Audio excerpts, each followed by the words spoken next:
Hey everybody, welcome to Arena Hacks. Most of you already know me, I'm Kyle Wagner, and if you're new to my channel, check out my Beginner's Guides video, if you're new to Arena especially.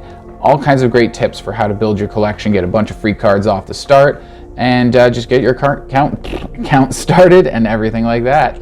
So today I've got a budget deck for you, Witherbloom. I did mention it in a past video, I think just the last video I did, which was also on the heavy on the Witherbloom theme as well. So today we're doing that, and just a little note: if you guys don't like the intros, going over the deck, or if you understand how the deck works, you get the cards, you know the cards, you want to skip to the gameplay, I do a little bit of extra work to put in little timestamps in the description, so you can just click ahead quickly. A lot of people do like these descriptions and all this extra talking at the beginning, so of course I'm going to do it. I like talking Magic the Gathering, so I do like talking about my decks and sharing my ideas with you guys. So for anybody who does like that stuff, it is there. And for anybody who wants to skip, go ahead and skip and go straight to the gameplay. It is better when you watch the whole video, but you know, I like skipping parts in other people's videos too, so I totally understand. But on to the deck that we're featuring tonight. We've got, like as I said, Witherbloom. We're doing just Witherbloom 2.0 is what I called it, because it's a very, this is like full artisan minus the lands. This we all get when we start off, one temple of each of the double colors, and then I just put 4 pathways in there because you should be really trying to use your wild cards to craft the pathways anyways, because they're just so critical when you're deck building and trying to balance your lands. And with 2-color decks, which are so much better, like monocolored are great as well, but like adding a second color really just helps things out. So one of the different things in this deck that I did quite differently than my other budget Witherbloom was I started trying to incorporate Tend the Pests. A lot of people liked it. They use Tend the Pests, and then they use Daemogoth Titan, and they would sacrifice that, so you get 11 pests. And you also got Daemogoth Woe-Eater, who made an appearance in my last Witherbloom budget deck. I'll throw a link up there for anybody who hasn't checked it out already. Go check out that other video and the other deck. But yeah, we covered this in that deck as well. Sacrifice synergy, plus if you sacrifice it to Tend the Pests, then you're going to be getting 7 pest tokens, which is really freaking sweet.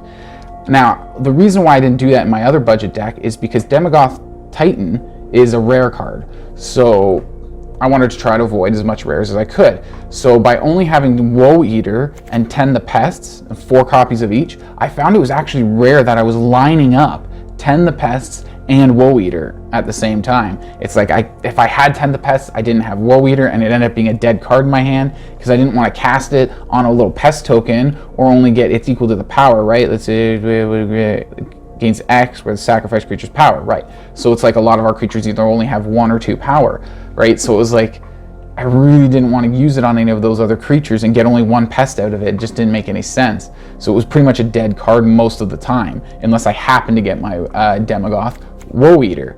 So this deck I've managed to work in the Bayou, whatever that word is, Groff. This plant dog here costs 2 mana for a 5/4, which sounds really awesome at first glance, but then there's an additional cost. You have to either sacrifice a creature or pay an extra 3. So it's either a 5 mana 5/4, but it doesn't count as a 5 mana. It always counts as a 2 mana, because if you look in the top corner, it is a CMC 2. So I can't think of any other names right now, but the removal spells that can only target creatures with converted mana cost 2 or less, or 3 or less, or something like that. This guy does not, if you pay the 3, it doesn't count as a 5-drop. It's still a 2-drop, 2 mana, right? But we mostly want to cast it and use that sacrifice ability, and we sacrifice pests. So if we have our Bastion of the Remembrance on the battlefield, again, like last time, your creature dies, you drain and gain your opponent, plus it gives you a creature when it comes into the battlefield. So if we have that out when we play the Bayou Groff, we're sacrificing that pest, we're sacrificing whatever creature. Sometimes we're sacrificing the human soldier that comes out of Remembrance, right? So we got that there too.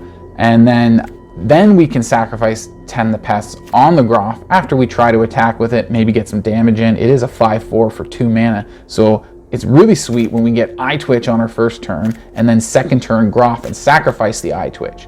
So the Eyetwitch is a 1-mana 1/1 flyer, and when you sacrifice it, or more or less when it dies, but you get to learn. Go into the sideboard and you'll get some, which is pretty much the same as the last Witherbloom deck. Most Witherbloom decks, I'm pretty sure, are always going to be the same in the sideboard. Village Rites is another great card for Witherbloom decks.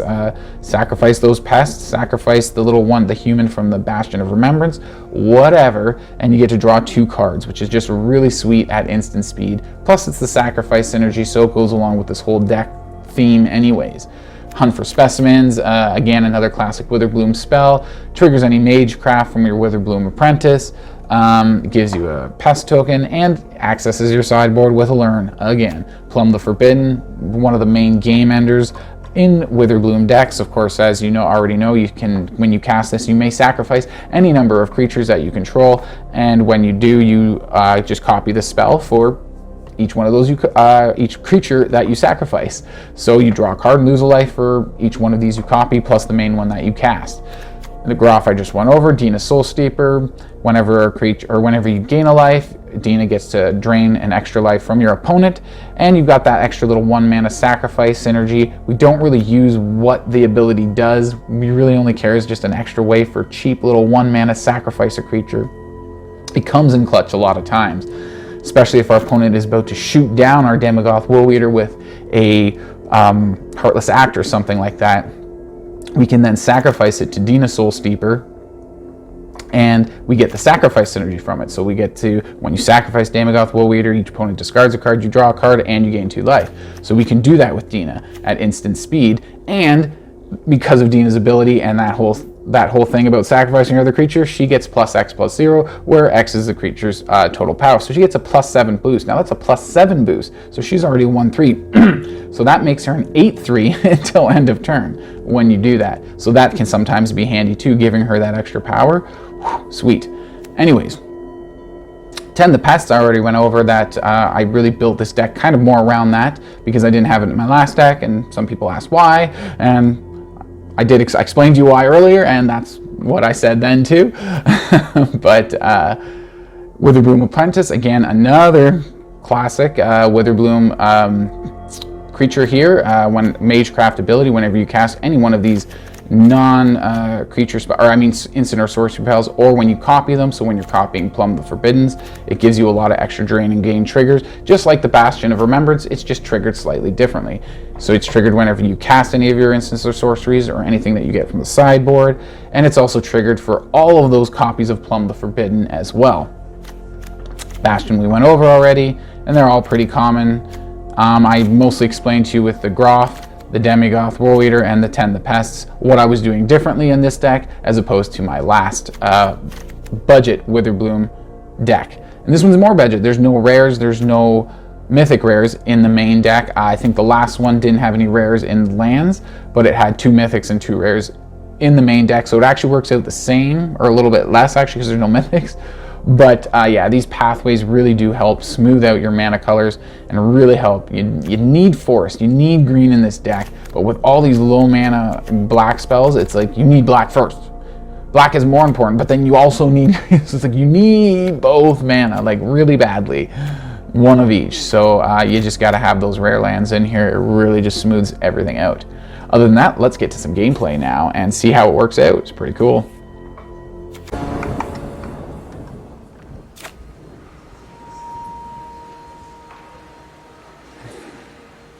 Alright.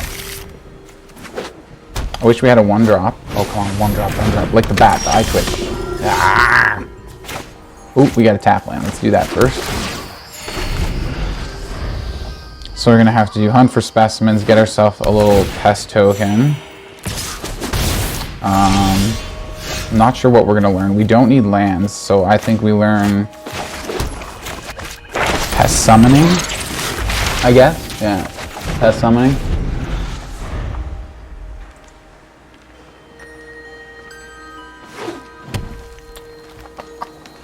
So what do we got? Green, white, life, and angels. Okay.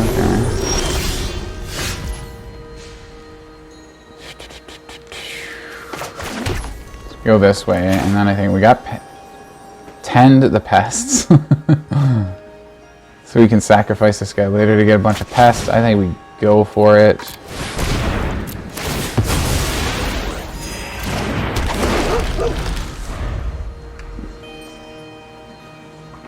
Rawr. I mean, woof woof. It makes a woof woof sound when it comes in. It looks like a bear to me, though. I think that looks like a bear, not a dog. Well, whatever it looks like. Some weird swamp bear dog thing.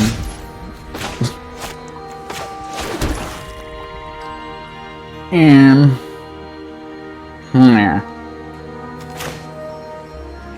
Alright. We can do Apprentice and then Tend the Pests on our bear dog thing. Or we can just go Pest Summoning, because the Pest should be able to fairly easily hold back. Our Groff can race their Righteous Valkyrie. Our Pests can hold off their, what do you call it? Speaker of the Heavens.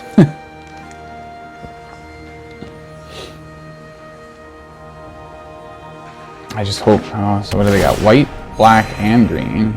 More black and white. So they've got like 3 colors going on there. Ew, that's gross. I didn't have enough mana for Tend the Pests. That would have been a nice interrupt there. Uh-oh.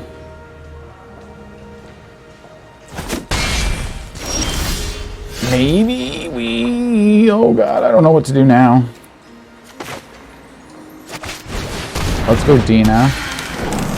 Let's attack with both the pests, see what they do. They're probably not going to trade their speaker. Didn't think so. Dina can block the speaker, and so can this guy. And then next... Oh, we got a land we can play still. So the next turn, we can play our other Witherbloom Apprentice, and then Plumb the Forbidden on our 2 pests, and hopefully that'll get us... What do they have? Only lands or something? And obviously these 2 guys. Yeah, we're getting kind of an awkward hand here too, but they're also killing all our good stuff, which is making it even more awkward. Yes, we have to take that. Luckily they're not gaining any life. So now we go this way. And then we plumb. Did I say Tend the Pest line? Anyways, we're gonna plumb the Forbidden on these 2 guys here. Triggers. Dina triggers. Everybody triggers. And then triggers some more. They got life gain coming up, so a good amount of it. Oh, they're going so low. Oh, down to 4. Yes. Okay, we need pests now. Ooh. Ew.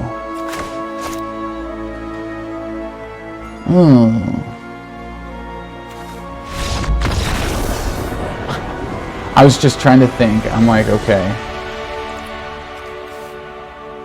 For 4 damage, if I just hard cast this, these 2 guys trigger, and that's 1 drain and gain, 1 drain and gain. So that's 2 life. I need 2 more. So if I trigger this again, which means if I sacrifice Dina, because I've been ignoring Dina triggers there when I started that, because she will trigger off the life gain, but if we sacrifice her, she won't, right? She's not alive to trigger. So if we plumb the Forbidden and sacrifice just Dina, we will get 1 copy, which will trigger, so we'll have the cast plus the copy, which will trigger each apprentice twice, which will be a total of 4 damage. So we did have it. Yeah, they had this 1 mana, which probably wasn't going to do them anything.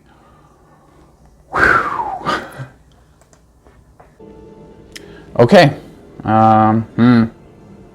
Too much black, not enough green. Well, we got learn, yeah. We got potential learn here, so it's a little risky. Cross fingers for a green source.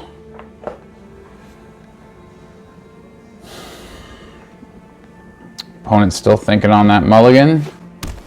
Oh, maybe not. They already did. Yes, they did mulligan. That is not that green source we were looking for, but other than this Eyetwitch, which we have to wait to die in order to get our learn, the hunt for specimens, we will be able to learn as soon as we cast it, and we'll be able to get our environmental sciences, which can fetch us a forest, which I am Needing for green. Oh, alright, so we don't have to go digging for it. That's kind of nice. Yeah, let's go Dina. And we'll just fly over with the bat and hit away there.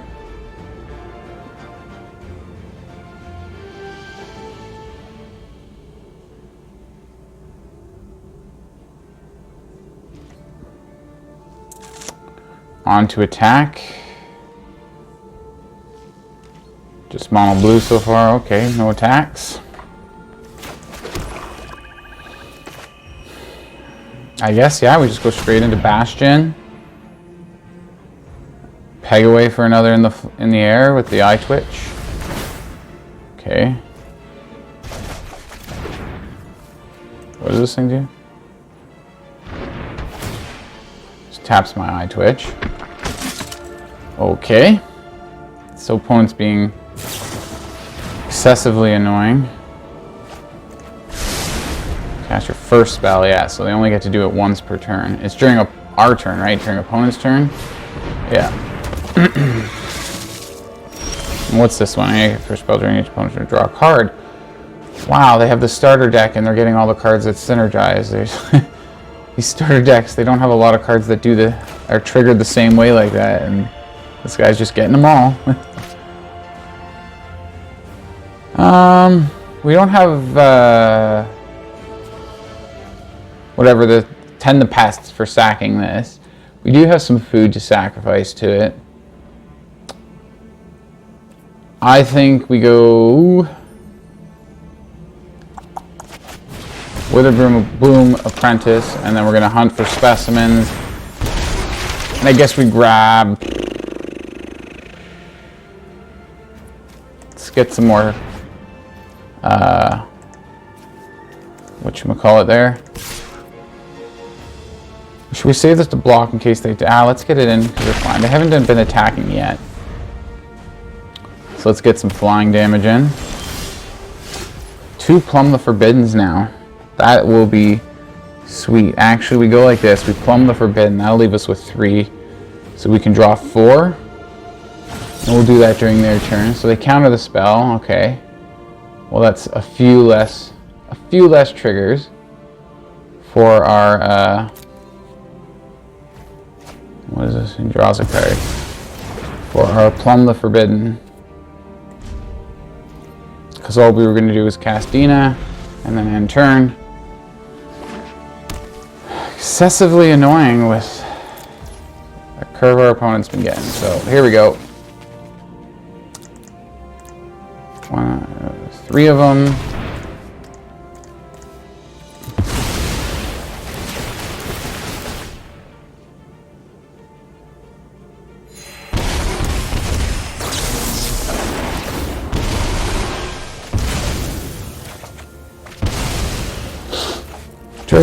Triggers. Ooh, another Bastion. We did draw into another land, so that'll be 5th land, and it's a forest, which is kind of nice. I'm thinking we do have another Plumb the Forbidden. Yeah, let's just go more pests.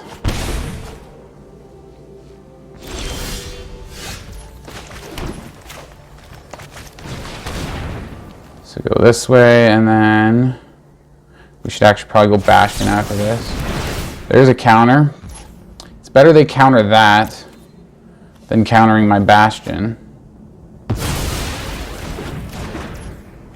And they're just crazy for Dina. They just have some weird thing against Dina here. Bouncing her back to her hand, countering 2 of them, countering. I'm not sure how to say that. Countering, yes. Countering 2 of them. Alright. Mr. Annoying over here.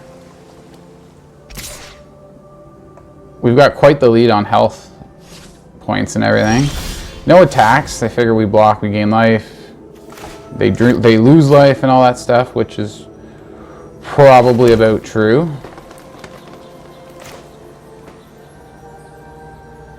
Alright, well, I'm thinking we get one of these down. Some drain and gain. And then...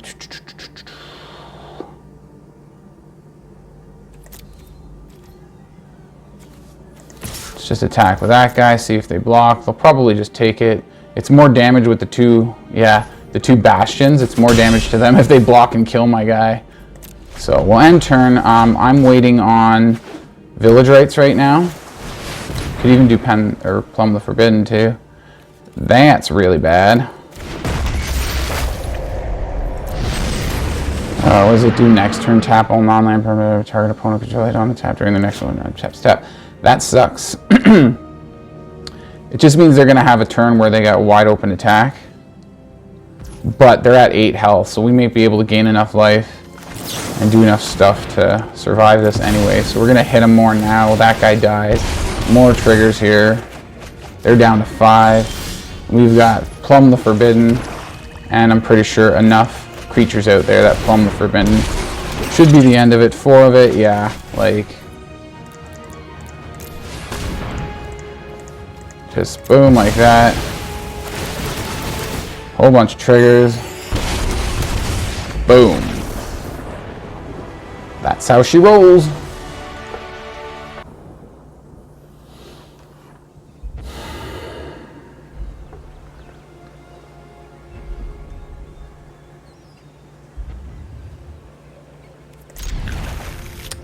Alright, I kind of like it.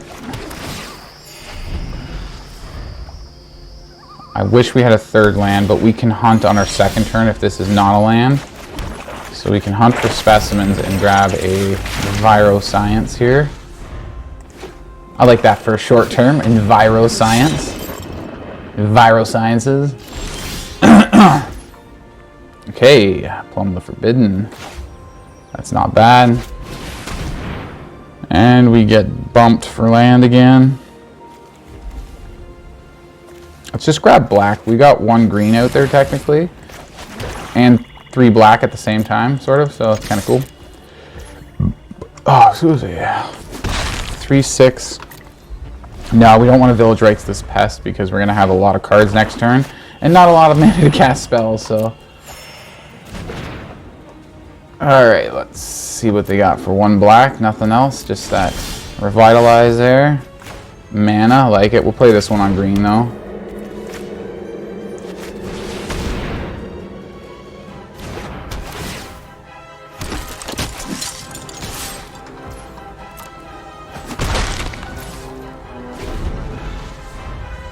So now we're going to try to go for Dina, and then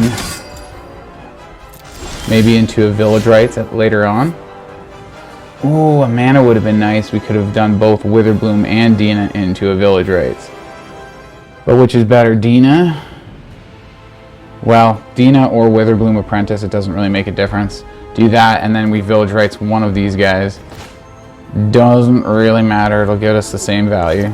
I guess let's go Dina.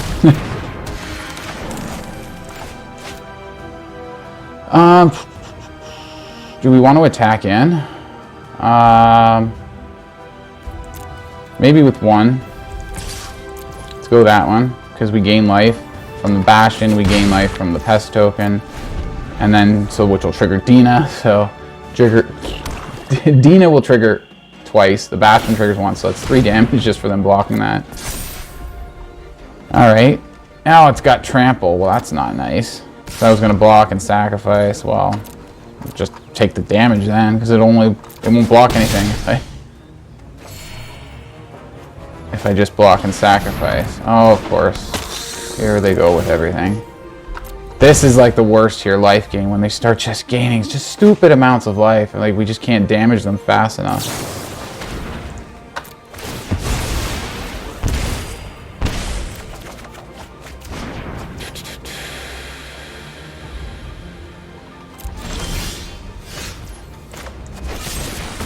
Whoa, no, I wanted to play the swamp. I looked at the swamp, I saw my cursor, the little arrow right on the swamp, and I clicked and dragged, and it was like Tend the Pests? Like, what the heck was that?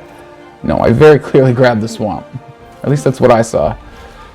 I don't know, my eyes are bad too, so yeah. Groff, or we can go this guy. He'll be a good blocker. Yeah, let's go that way. And then we can Tend the Pests on it. Get a bunch of pests for our Plumb the Forbidden. No attacks. They might still attack with their guy and give it indestructible. Or they're just going to have some kind of destroy effect. Yeah. For our... Well, we can't cast Tend the Pests right now. We only have the 1 mana, but we can use Dina's ability here. Since we sacrifice, they're going to have to discard a card and all that stuff we get from Woe-Eater. And then Dina will have 7 power until end of turn. 7/3 until end of turn. What is this? He gets indestructible with, yeah, 3 mana, which they don't have. So you get your 1 flyer. I will trade my Dina for your annoying prick there. With lifelink, I will so do it. Yeah, you didn't attack. He's smart enough.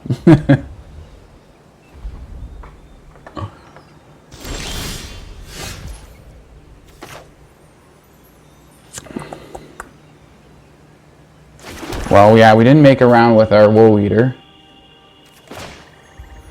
If we go Woe-Eater again, we will have mana left open for Tend the Pests. So let's go that way. Let's try it again.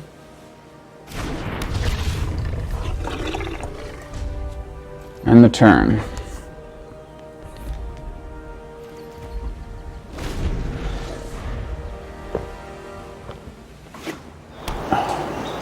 What are those 2 cards you got? You bugger in your life gain. So this time if they go to kill our Daemogoth Woe-Eater, we can Tend the Pest in response instead of using Dina. Right? So they see our mana now, they know we can use Dina again and do the same trick again. Although I'd rather get a buttload of pest tokens, so I'm definitely going to use Tend the Pests instead. Why do I always pen the tests? Why do I always want to say that? I feel like every time I go to say that card, I want to say pen the tests. Oh, you're a jerk. You really are.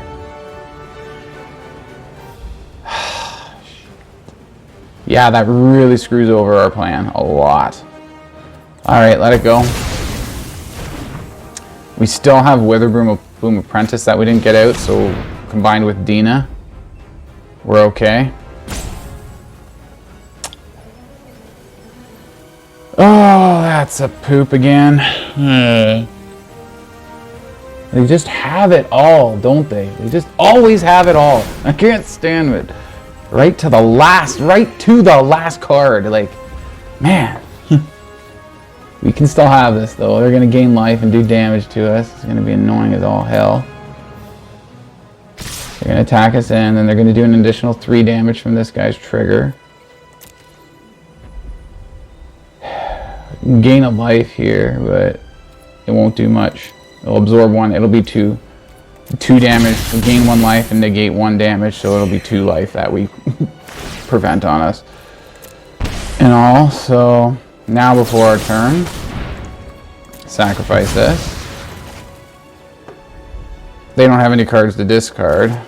We should have done that earlier, but when they had their card on the stack, they had no cards in hand anyway, so. What did they play before that? Did they play anything? We maybe should have done that then, right when they targeted our Bastion. So we're gonna go this way.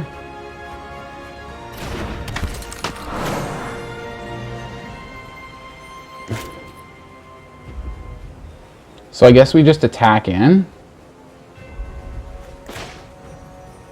And then play this, and then we have more than enough mana left over for Plumb the Forbidden. They have no blockers, so that's 9 damage.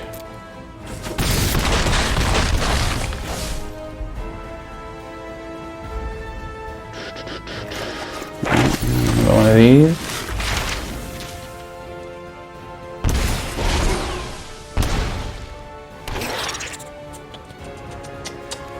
there anything we really need to get rid of? Maybe if we get rid of their flying guy, they won't. If they gain life, they're down to 1 card a turn though. But this guy will gain them enough life that this guy does an extra 3 damage each turn. So maybe we grab this. We can actually use it right now, and that's probably not a bad idea. Just get rid of that guy now. So do 5 damage, gain 5 life, but they won't get that extra. Oh, you gain 3 life at the end of turn, yeah, so now you do an extra 3 damage to your opponent. You dumbass! So yeah, that's what we're trying to stop, is that shenanigans with the life gain on this guy. Other than that, go ahead, do 5 damage, we'll be down to 9, you'll gain life up to 20, what, 2? That's cool with us, because now things are gonna... Were we supposed to Plumb the Forbidden at some point there? I thought we had the mana for it. Dumbass! Oh well, we can just do it now. 8, what'll be 8? I don't know, this is hard to calculate. 8 of these will trigger 8 Dinas, which will trigger 8 of these. 8, 16, and at least another 8. Oh yeah, because you gain light, and that'll be another 8. That should be enough, sacrificing all of these. We shouldn't even need to do all 8. But it's hard to math properly. Let's just do 6, save 2 of them. Like that. That should be more than enough, because there's always in Witherbloom decks, there's triggers all over the place, so that should be more than enough to make them dead. Even from 22, which is crazy. But yeah, so that's 6 what was it, 6 pests? Yeah, so 6 pests, each gaining 1 life each. So that's 6 triggers from Dina is 6 damage. Right? So then 6 copies of Plumb the Forbidden, plus the original one is 7, so that's 7 triggers of Witherbloom, which puts us up to 13 damage, and then another 7, which is actually 20. I should have maybe sacrificed more. Like 1 more probably would have done it. Whoops. Dumbass! You might time us out here though. Okay. Well, it's been a while now. Should be coming to an end soon. There we go. See, I don't even think that's going to be enough to end the game. Oh, but they can't block either, and we've got... They're only going to have like 2 health left at the end. So all of our attackers there will just go in and... Yeah, see down... Yeah, I was right. I was exactly right. Down to 2 health. But if our Witherbloom Apprentice gets in by himself unblocked, that's game, so... Smash the spacebar, and there we go.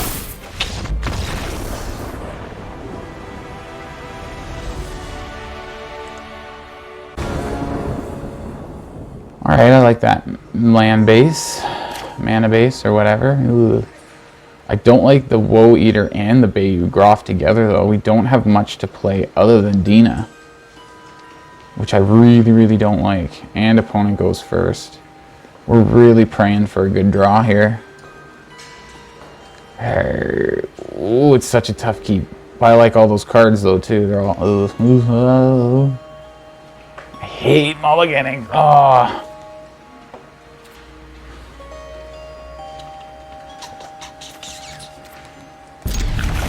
Fingers. It's a gamble. Oh, that's bad. That's a bad sign. Oh, we might be able to sacrifice Dina to get the Groff out earlier and cheaper, maybe. That might be because we have 2 of them, so it's like, well, what do we need 2 for? And then we might go Groff next turn, play the Temple tap so we can get a scry in there. So far, it looks like aggro, but we're seeing black as well. Red, black. Ooh, Bastion. Change of plan.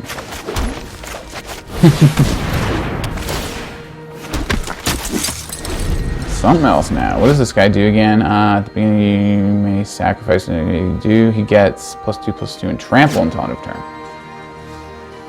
Oh, that's bad. 5/5 with trample.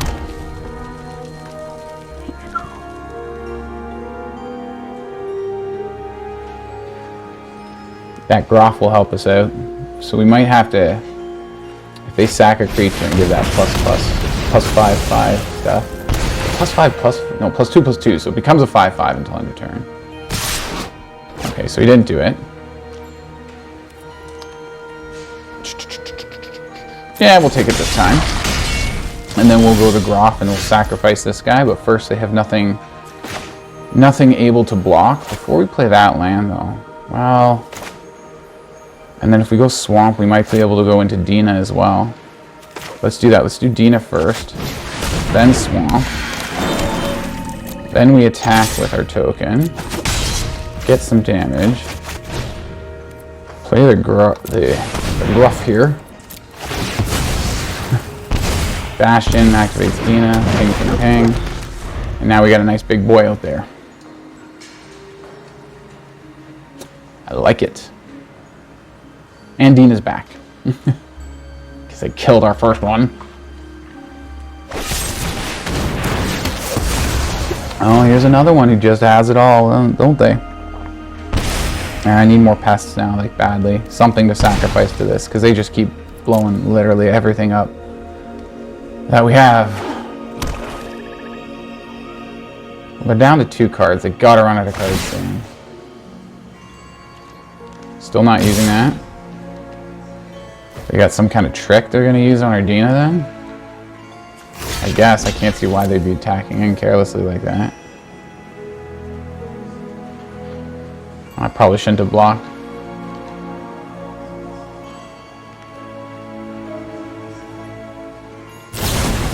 Ah, crap. Alright. At least it's a trade.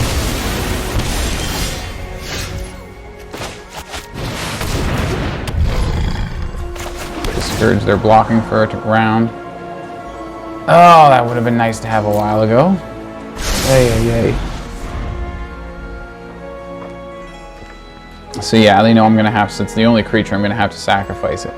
I'll get all the triggers, so they're probably gonna play what? Another Heartless Act? And the last 2 cards they have. Okay, 1 card left. What is it? You doing that thing? You should do it in attack in, because it still won't be tough enough to get past Woe-Eater. So there goes Woe-Eater. They discard their last card, or they're gonna have to soon. There it goes. Mountain. Alright, nothing too scary.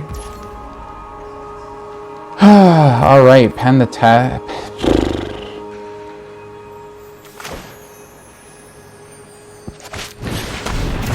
So hopefully, we go this again. Hopefully this time, you don't draw into something that'll take down our Woe-Eater, and then we can Tend the Pests next turn.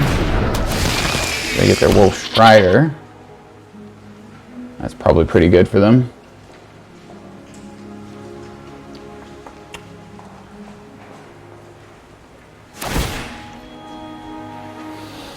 You doing it? You wanna do it? God, we need so many more pests. But we need more than just Bastion triggers too. We need Dina, we need Witherbloom Apprentice or something like that.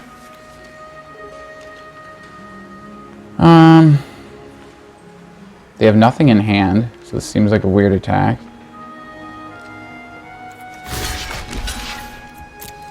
You can go like that. They're probably gonna sack it to the Wolf Strider. With no cards in hand, it's not like they have any real tricks up their sleeve.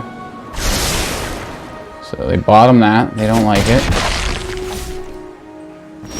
Now, should I ditch the bat as well? I probably should, and get like a pest summoning or something, right? Oh wait, no, I have to sacrifice, right, because I didn't have the mana for Tend the Pests, so I have to sacrifice you now, and then I can pen the tests, or Tend the Pests. Oh my god, why do I keep saying that? I have plenty of mana to do it all with. So let's attack in with the Woe-Eater first. I bet they'll take the damage. Well, maybe not. They'll probably block and sack with the Wolf Strider. That would be the smart thing to do. So they take their goat, they block it, it's no trample, and then they sack, so they take no damage. Okay. They're gonna sack it. It's like, why not get a scry out of it, right? They bottom decked the last one, so figured they'd do that. At least we're thinning out their board a bit now.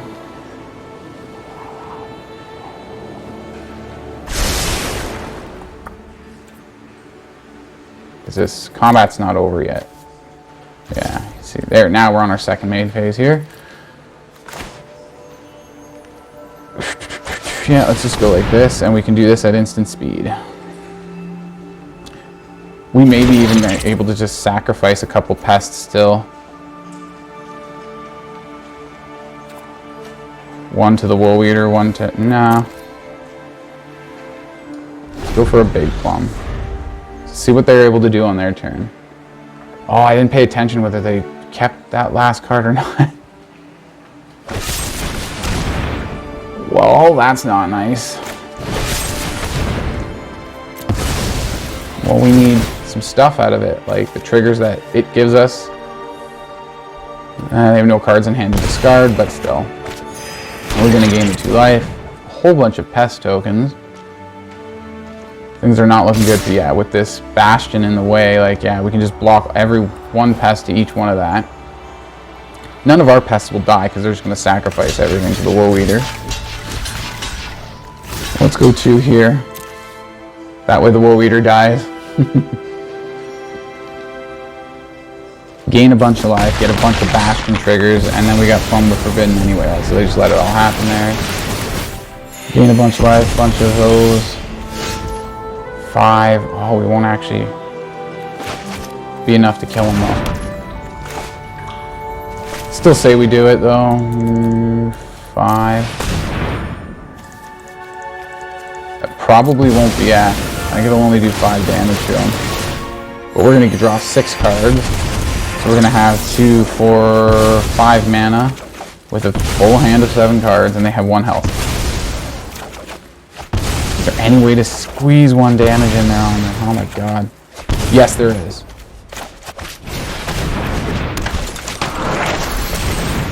Boom.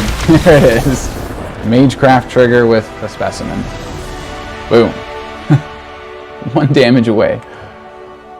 Alright, well, that was pretty awesome, wasn't it? I think that worked out really well.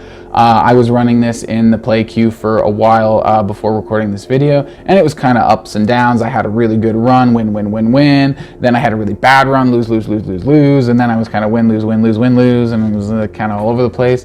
And I thought, like, as long as I get a 50% win rate for the video, I'll be able to do it, and it'll be good, and I'll just upload it. And yeah, it worked out a lot better than I thought. Everything went really smoothly.